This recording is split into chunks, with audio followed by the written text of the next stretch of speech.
বিশ্ব ডায়াবেটিস দিবস উপলক্ষে বরিশালে ফ্রি চিকিৎসা সেবা ও সচেতনতামূলক কর্মসূচি পালিত হয়েছে। বৃহস্পতিবার বরিশাল ল্যাব এড ডায়াগনস্টিক সেন্টারে ডায়াবেটিস নিয়ে বিশেষজ্ঞ চিকিৎসা প্রদান করেন ডায়াবেটিস বিশেষজ্ঞ ডক্টর মোহাম্মদ মঞ্জুরুর রহমান। তিনি আজ ল্যাব এড লিমিটেড ডায়াগনস্টিক সেন্টারে বরিশালের সদর রোডে সকাল 10টা থেকে দুপুর 2টা পর্যন্ত বরিশালবাসীর জন্য ফ্রি ডায়াবেটিস পরামর্শ প্রদান করেন।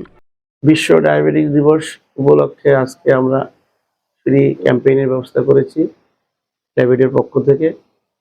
সকালে আমরা র্যালি করেছি এবং র্যালির পরে আমরা এখানে সংক্ষিপ্ত আলোচনা সভা এবং ফ্রি রোগী দেখার ব্যবস্থা করেছি।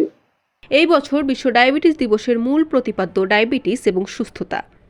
বাংলাদেশ ডায়াবেটিক সমিতির উদ্যোগে আয়োজিত এই কর্মসূচিতে রোগীদের ফ্রি আরামেটন পরীক্ষা করার সুযোগ দেওয়া হবে। পাশাপাশি ডায়াবেটিসের ঝুঁকি ও প্রতিরোধ ব্যবস্থা সম্পর্কে বিস্তারিত আলোচনা করা হয়। ডক্টর মোহাম্মদ মঞ্জুরুর রহমান বলেন, বর্তমানে ডায়াবেটিস একটি বৈশ্বিক স্বাস্থ্য চ্যালেঞ্জ। মানুষকে এই রোগ সম্পর্কে সচেতন করা খুবই জরুরি, কারণ ডায়াবেটিস কোনো ছোঁয়াচে বা সংক্রামক রোগ নয়, বরং এটি একটি হরমোনজনিত রোগ। ডায়াবেটিস নিয়ন্ত্রণের জন্য রোগীর সচেতনতা এবং ডেইলি এক্সারসাইজ, হাঁটা, সাইকেলিং করা, সাঁতার কাটা, যোগব্যায়াম করা, পাশাপাশি খাদ্যের অভ্যাসের পরিবর্তন এবং জীবনধারার পরিবর্তনটাই মেইন গুরুত্বপূর্ণ। সকালে শুরুতে একটি র্যালি করা হয়। এ সময় প্রধান অতিথি হিসেবে উপস্থিত ছিলেন deputy general manager Abdul Jalil Sikdar.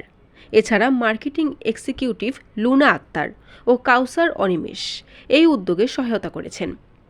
বিশেষজ্ঞদের মতে ডায়াবেটিস সম্পর্কে সচেতনতা বৃদ্ধিতে মিডিয়া, সামাজিক যোগাযোগ মাধ্যম, সভা, সেমিনার এবং ফ্রি ক্যাম্পেইনের ভূমিকা অত্যন্ত গুরুত্বপূর্ণ। বরিশাল.নিউজ।